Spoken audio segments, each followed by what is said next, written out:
As Liang writes, the history of copyright in India made it important for informal networks of copyrighted media distribution to operate to fill the gap that legitimate distributors and licensees could not fill. So in India, there are lots and lots of different languages, right?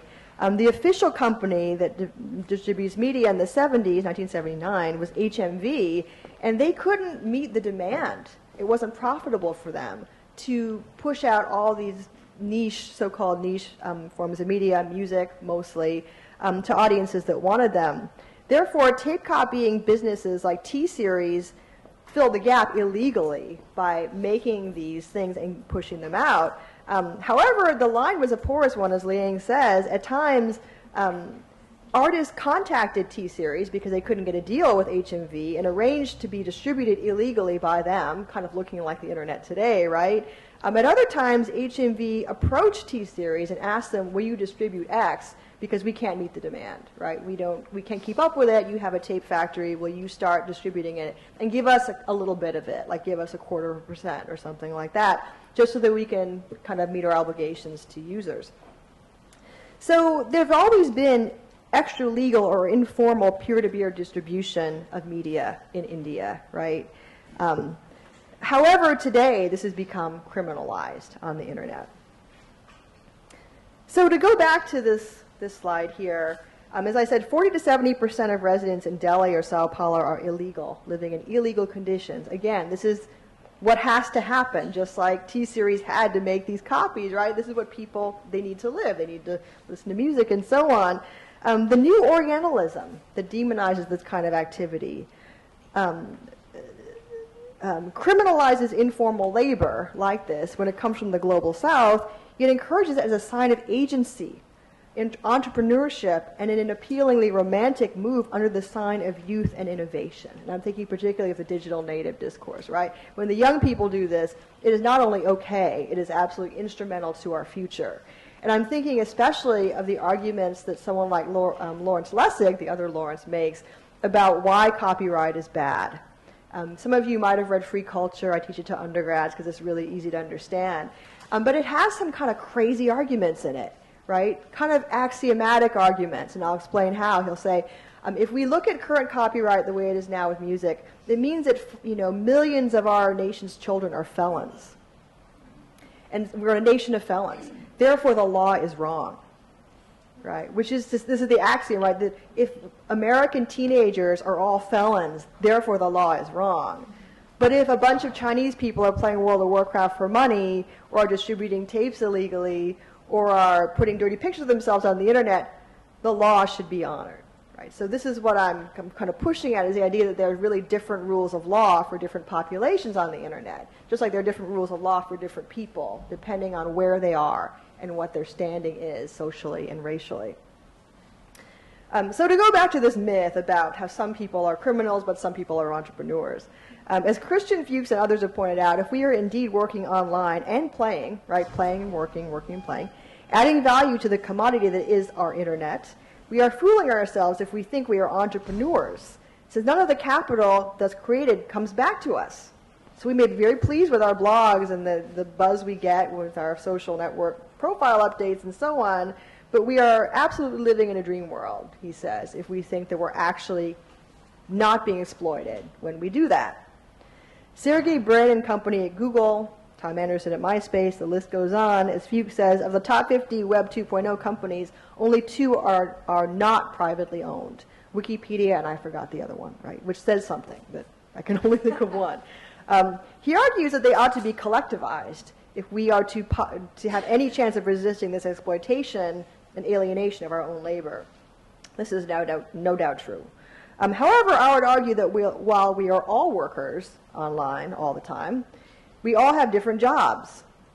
Some are pirates in the first world, legal, semi-legal, they have their own party. And in Sweden, the pirate party is really pretty popular. And probably, I would say in Europe is bound towards that.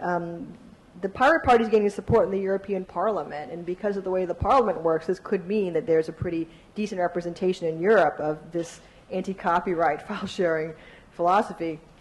So some get to enjoy the cultural cachet and political traction to be gained from being a pirate, informal worker, right, somewhat illegal. While others are farmers as opposed to pirates. Farming is less fun than being a pirate, obviously. Specifically gold farmers who play MMO games for small sums of real money. So I'm going to show you a clip that will kind of explain what this is. So this is a guy who plays World of Warcraft at 12-hour shifts. He's speaking in Chinese, so it doesn't go up any higher anyway. So he's trying to explain what he does with his time.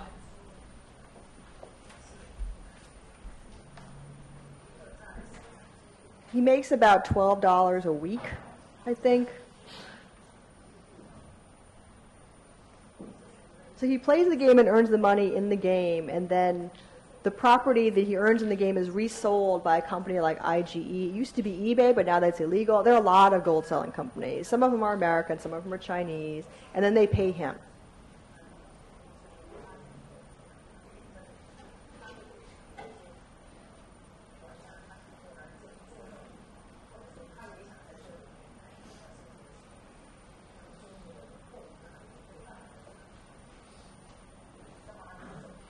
So now he's describing how in PvP or player versus player environments, there's so much hatred against gold farmers that when players see somebody who looks like who they think is a gold farmer, they'll come and just kill them, right? And they talk about them in the most awful ways. I've written another paper about that, but here's a short interview with this guy, who's also a gold farmer.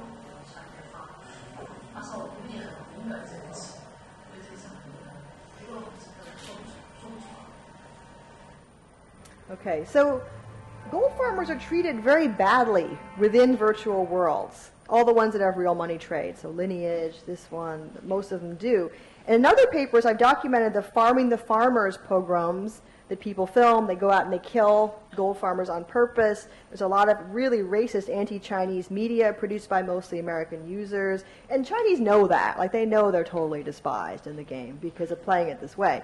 Yet, on the other hand, cheats and exploits are really freely shared among players. It's part of the culture. Gaining advantage through informational or computational means is not viewed as problematic, for it's not helping the Chinese, right? You're helping yourself.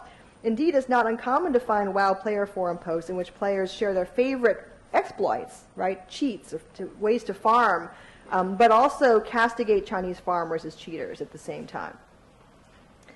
So these kinds of abject racializations in online worlds tend to spread. Even though the majority of WoW players are in fact Chinese, and most are not farming this way or playing for money, the anti-Chinese bias is really spread. As anthropology Bonnie Nardi notes, she has a book on World of Warcraft coming out, when she told researchers she was studying WoW in China, which is where most WoW players are, by far the most common question she got was if she was studying gold farmers. Thus, just as Chinese Americans are permanent foreigners in the U.S. due to the racial formation of Asia as a site of cheap labor and sketchy citizenship status, Chinese leisure players are always assumed to be gold farmers or workers rather than users, which is now the favored way, or rather than, we're seen to be workers and not citizens, right? That's the big difference there. And citizenship is now the way that people in the legal kind of area like to refer to the reasons that we have rights in Second Life, right? We have rights to own and sell property because it's like citizenship. That's the idea. As Hannah Arendt says, stateless people are people without property.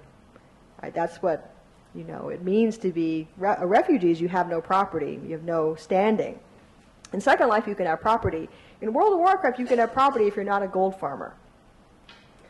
So to go back to this issue of informal labor and free labor, which is Tiziana Terranova's notion about what new media does to economies, American youth in particular, many of whom have been promiscuous producers of free labor to make both the Internet's content and its distribution channels through customs like file sharing, status updating, and so on, recommendations, are exempt from this kind of inferiority, this sense of inferiority or racialization.